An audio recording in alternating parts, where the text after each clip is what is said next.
Doctor skin ആരോഗ്യം അമൂല്യം.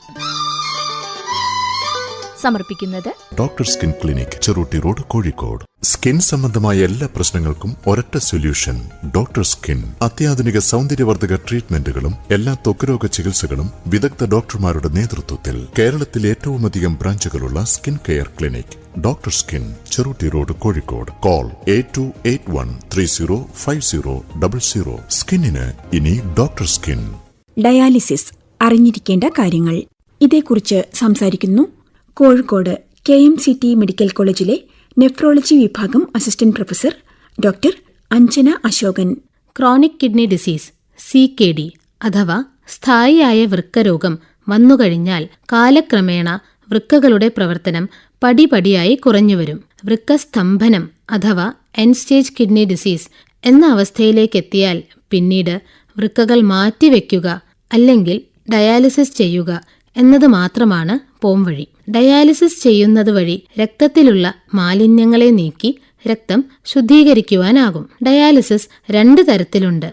ഒന്ന് haemodialysis അഥവാ മെഷീൻ വഴി ചെയ്യുന്നത്. ഹോസ്പിറ്റൽ ബേസ്ഡ് ആയിട്ടുള്ള ഡയാലിസിസ് ആണിത്. രണ്ടാമത്തത് പെരിറ്റോണിയൽ ഡയാലിസിസ് അഥവാ വയർ വഴി ചെയ്യുന്നത്. ഇത് ഹോം ബേസ്ഡ് അല്ലെങ്കിൽ വീട്ടിൽ ചെയ്യാവുന്ന ഡയാലിസിസ് ആണ്. ഹീമോഡയാലിസിസ് ചെയ്യുന്നതിനായി രോഗിയുടെ കയ്യിൽ AV ഫിസ്റ്റുല എന്ന ഓപ്പറേഷൻ ആദ്യം ചെയ്യേണ്ടതായിട്ടുണ്ട്. 2 ഞരമ്പുകളെ തമ്മിൽ യോജിപ്പിച്ച് ഞരമ്പ് വലുതാക്കി വെക്കുന്ന പ്രക്രിയയാണിത്. AV ഫിസ്റ്റുല സർജറിക്കു ശേഷം കുറഞ്ഞത് 6 ആഴ്ചയെങ്കിലും എടുക്കും ഫിസ്റ്റുല മെച്വർ ആവാൻ. എങ്കിൽ മാത്രമേ സൂചി കുത്തി അതിലൂടെ ഡയാലിസിസിന് രക്തമെടുക്കാനും ശുദ്ധീകരിച്ച രക്തം തിരിച്ചു ശരീരത്തിലോട്ട് കടത്തിവിടാനും സാധിക്കുകയുള്ളൂ. ഡയാലിസിസ് മെഷീനിൽ ഘടിപ്പിച്ചിരിക്കുന്ന ആർട്ടിഫിഷ്യൽ കിഡ്നി അഥവാ ഡയാലൈസർ ആണ് ഈ ശുദ്ധീകരണ പ്രവൃത്തി ചെയ്യുന്നത്. Peritoneal dialysis. പെരിറ്റോണിയൽ ഡയാലിസിസിൽ രോഗിയുടെ വയറ്റിൽ ചെറിയ ഒരു ശസ്ത്രക്രിയയിലൂടെ ഡയാലിസിസ് ട്യൂബ് കടത്തിവിടും. ഈ ട്യൂബിന്റെ ഒരറ്റം വയറിന്റെ പുറത്തും മറ്റേ അറ്റം അകത്തുമായിരിക്കും. ഈ ട്യൂബിലൂടെ ഡയാലിസിസ് ലായിനി വയറിന്റെ ഉള്ളിലോട്ട് കയറ്റും. ഏകദേശം 10-15 മിനിറ്റുകൾ കൊണ്ടാണ് ഇത് ഫിൽ ചെയ്യുക. ഇതിനുശേഷം രോഗിക്ക് ദൈനംദിന പ്രവൃത്തികളിൽ ഏർപ്പെടാം. 4 മണിക്കൂറുകൾക്ക് ശേഷം ഡയാലിസിസ് ലായനി പുറത്തേക്ക് ഒരു ഒഴിഞ്ഞ ബാഗിലോട്ട് ഡ്രെയിൻ ചെയ്യും.